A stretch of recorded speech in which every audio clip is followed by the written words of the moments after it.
People with brain injury often have eye movement problems as well as visual field loss. So in addition to cover testing, the wands can be used to administer a very sensitive but an easily administered screening for abnormal eye movements called the red glass test or red-green glass test. With the red-green glass test, the client looks through the red-green glasses at the light. Using the occluder, the examiner teaches the client what they should be looking for, either a red or a green light. Good. And how about now? That's green. Good. Now this time. Or a mixture of red and green, which looks sort of yellowish to the client.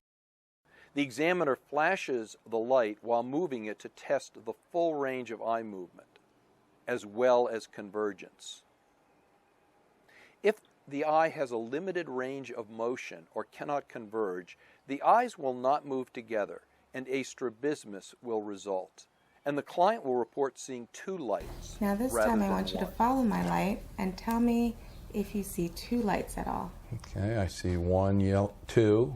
Here. Two, yeah. Okay. Two. Now it's one yellow light. Okay, and here. That's one. Okay. And then it's one. Good. One. Now it broke into two again. Here? Yeah. Do the Still two dots two. get closer together or further apart? They're about the same distance. About the same. And how about if I go back up? Closer together or further apart? About the same. And there's still two the whole time? Yep. Okay.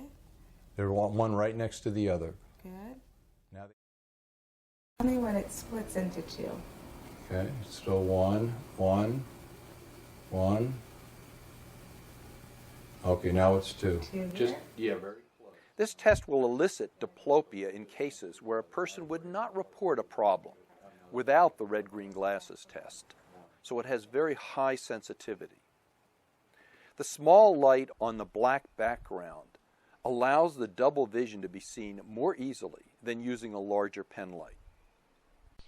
The wands can be used by anyone to quickly and easily administer one of the most sensitive measures of oculomotor dysfunction.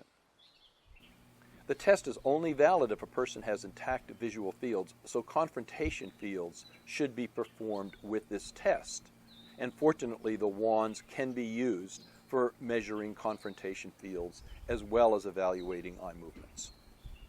To quickly screen for peripheral field loss, we use the confrontation field method. With confrontation fields, the examiner confronts or faces the client, sitting about an arm's length away.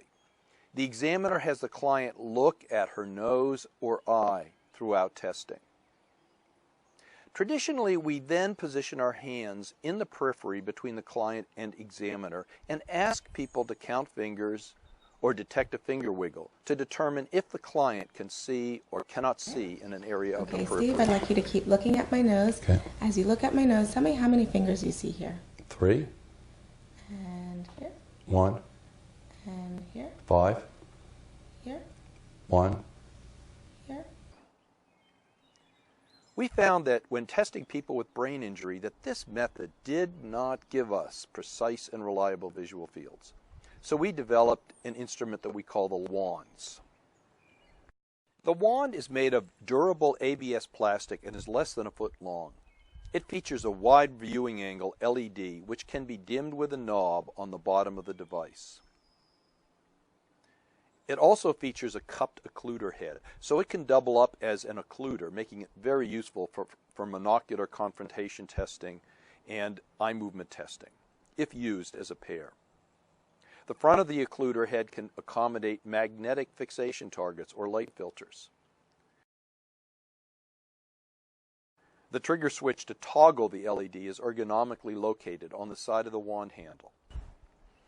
Now, the wands are a multi-testing tool, allowing us to perform confrontation fields in people with cognitive and attentional impairments, as well as people who have neither of those problems. Instead of counting fingers, we flash a light, making the task much simpler.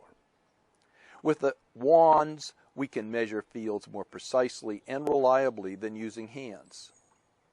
The target is a light with a black background, so visibility of the target is less affected by the background behind the examiner.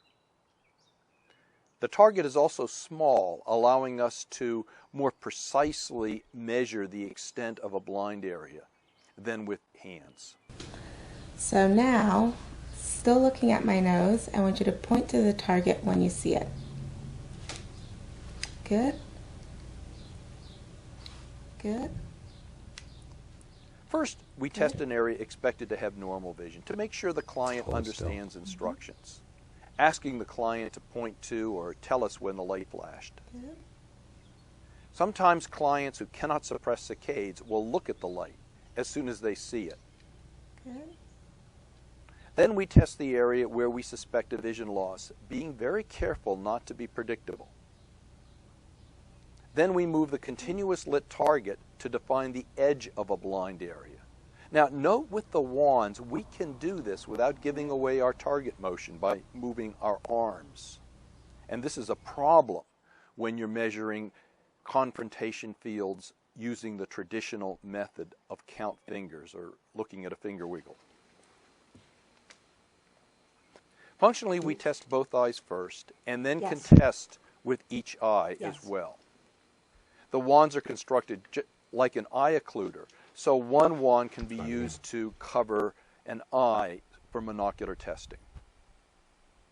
And this procedure can be completed in just a couple of minutes.